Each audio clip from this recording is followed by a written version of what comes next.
We have Coach Norman Miguel and our birthday girl, Sheena Turin. Coach Norman, congratulations for this victory sa pagbabalik mo sa Lady Bulldogs Finals. Your thoughts about this achievement? Siyempre, sobrang masaya na going to the finals again. And parang papunta na rin uli dun sa goal talaga ng team namin, yung sinasabi nga nila redemption, no? From the start, yun yung talagang goal talaga namin. And ayun, alam namin hindi magiging madali yung labanan sa finals nito. So talagang kailangan namin nagtrabahuin talaga siya. Knowing na nagkaroon kami ng mga lapses, this way we lost to FEU game 1. So at least may mga lessons na kailangan talaga matutunan going to the finals. Maalam talaga namin kung ano kayo nagtrabahuin. Masaya ngayon, pero bukas andyan yung pressure kasi going to the finals. Okay?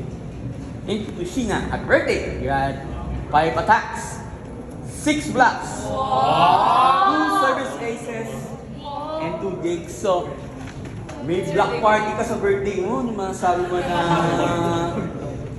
binaganda mo maigi yung FEU, especially nga, medyo nakakabigla yung pagkatalo nyo nung nakarang weekend. What can you say? I'm happy naman kasi gusto talaga bumawi since nung last game, ang pangit ng performance namin. So, yung last game, ginawa ko talagang motivation yun. Tsaka hindi ako payag na basta-basta lang ang matalo. And for sure, next championship, pwede talaga kami maayos.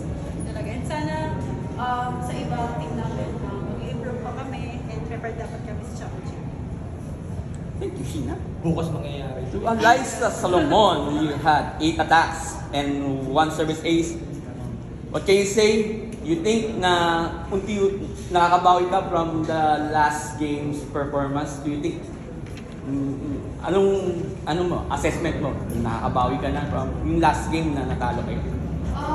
Hindi pa rin ako naging satisfied sa naging performance ko na rin since parang adang pa rin kulang.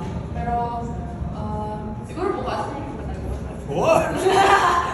yes, bukas, tatrabahin ko naman agad yung mga pagkukulang ko sa nangyari ko.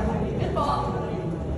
Thank you to Bella. Belen, you had 16 attacks, 5 service aces, 14 digs, and 5 excellent receptions. So, ito for the 3rd straight season, finals kayo ulit, and a chance for the redemption. Your thoughts about itong achievement nyo this season?